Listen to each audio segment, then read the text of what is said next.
అండి. జాతర వీడియోస్లో డే 3, డే 1, డే 2 ఎవరైనా చూడకపోతే నేను కింద ట్యాగ్ చేస్తాను, తప్పకుండా చూసేయండి. ఇదే లాస్ట్ రోజు జాతర రోజు ఇలాగైతే బలిస్తారు కదా జంతువుల్ని. సో ఇక్కడ మా అత్తయ్య అయితే దండేసి అలాగే పసుపు కుంకుమ అయితే పెడతా ఉన్నారు. పొట్టేల్ని బలియడానికి తీసుకెళ్ళడానికి ప్రిపేర్ అయితే చేస్తూ ఉన్నారు. ఇక్కడ బలి చేయడానికి ముందు ఇక్కడ సాంబ్రాణి వేసి ఇలా పసుపు నీళ్ళు అయితే చల్లుతారంట. అలాగే సిగ్నల్ ఇచ్చిన తర్వాతే బలియడానికి అయితే ఉపయోగిస్తారంట, లేదంటే ఆ సిగ్నల్ ఇచ్చేంత వరకు వెయిట్ చేస్తూనే ఉంటారంట. సో ఇక్కడ మా అత్తయ్య అయిపోయిన తర్వాత నెక్స్ట్ నేనైతే 3 times అయితే చల్లాను. నా తర్వాత మా హస్బెండ్ ఒక 3 times, అలా ఒకరి తర్వాత ఒకరు అలాగా ఇంట్లో వాళ్ళంతా చల్లేసిన తర్వాత మా పాప చేత కూడా చల్లిచ్చాము. అలాగే ఇంకా ఒకరి తర్వాత ఒకరు చల్లేసిన తర్వాత మా హస్బెండ్ చల్లేటప్పుడు 3 times చల్లేటప్పుడు పొట్టేలు అయితే సిగ్నల్ అయితే ఇచ్చేసింది. ఇంకా రెడీ అయింది కదా అనేసరికి మేమైతే ఇంకా తీసుకెళ్ళిపోయాము. ఇంకా అలా ఊపితే సిగ్నల్ ఇచ్చినట్టే అర్థం అంట ఇంకా బలియడానికి.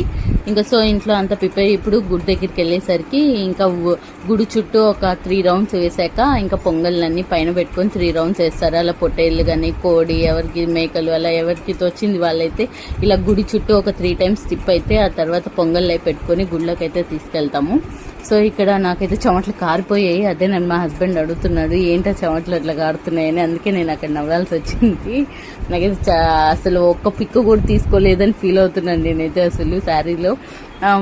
నాకు శారీస్ ఎలా ఉన్నాయి నాకు కింద కామెంట్ చేసేయండి. అలాగే గుడి చుట్టూ అంతా అయిపోయాక ఇక్కడ పొంగల్కి అయితే ప్రిపేర్ అయితే చేస్తున్నారు.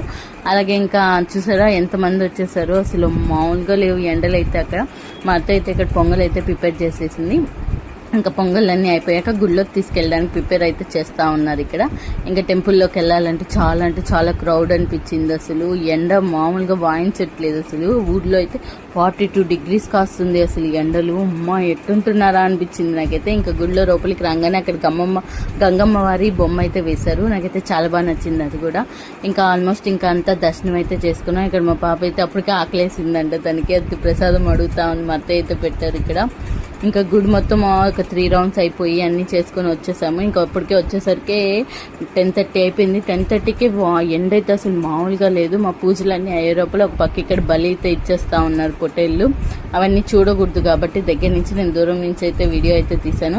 ఇంకా పొట్టేళ్ళన్నీ బలి చేసిన తర్వాత ఇంకా ఇంటికి అయితే తీసుకెళ్ళిపోయి ఇంకా వండడం అయితే స్టార్ట్ చేసాము. ఇంకా వీడియో కన్నా నచ్చితే సబ్స్క్రైబ్ చేసుకోవడం మాత్రం మర్చిపోయింది. లైక్ చేయండి, షేర్ చేయండి, కామెంట్ కూడా చేయండి. ఇక్కడ వంటకైతే ప్రిపరేషన్స్ అయితే చేస్తున్నాం. ఇంటికి బంధువులు అందరూ వచ్చేసారని చెప్పి ఇక్కడ హడావిడిగా వంటలు అయితే స్టార్ట్ చేసాము. ఇక్కడ మేము చికెన్ బిర్యానీ అలాగే మటన్ కర్రీ ఏమేమి చేసామో నేను లాస్ట్లో చూపిస్తాను ఐటమ్స్ అన్నీ. ఇక్కడ అంతా ప్రిపేర్ అయిపోయిన తర్వాత ఇంకా బంధువులకు అందరికి వడ్డించడానికి ఇక్కడైతే ప్లేస్ చేసాము. వైట్ రైస్, రైతా, సాంబార్, రసం, వడ అన్నీ అయితే ప్రిపేర్ చేసాము. అంతా అయిపోయింది అనేసరికి జాతర టైంలోనే వర్షం పడుతుందంట.